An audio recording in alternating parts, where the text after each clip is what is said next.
Roku and downloaders, what you need to know. Hello, everyone. Today, we're going to be talking about Roku devices and the safety implications of downloading a downloader on your Roku. Your digital safety is of utmost importance, so let's dive in. What is a downloader? A downloader is an application that is used to download files from the internet onto your device. Many people use them to install applications not available in the official App Store. But does this mean they're safe to use on your Roku device? Let's discuss that next.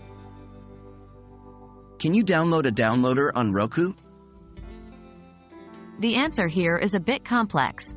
Roku devices, by default, do not support the installation of third-party applications.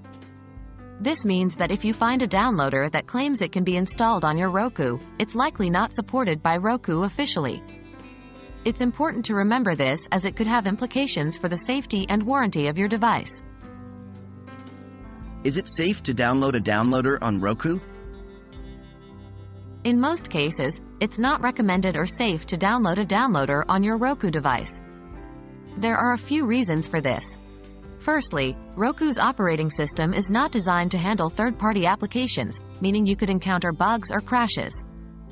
Secondly, because these applications aren't vetted by Roku, they could potentially contain malware or be used for nefarious purposes. Lastly, it's worth noting that installing these applications could void your warranty with Roku. So, in conclusion, while the idea of installing a downloader on your Roku device to access more content might seem appealing, it's generally not a safe practice. Stick with the approved applications in the Roku store, and you'll keep your device functioning well and secure. We hope this video has helped answer your question, and as always, stay safe online.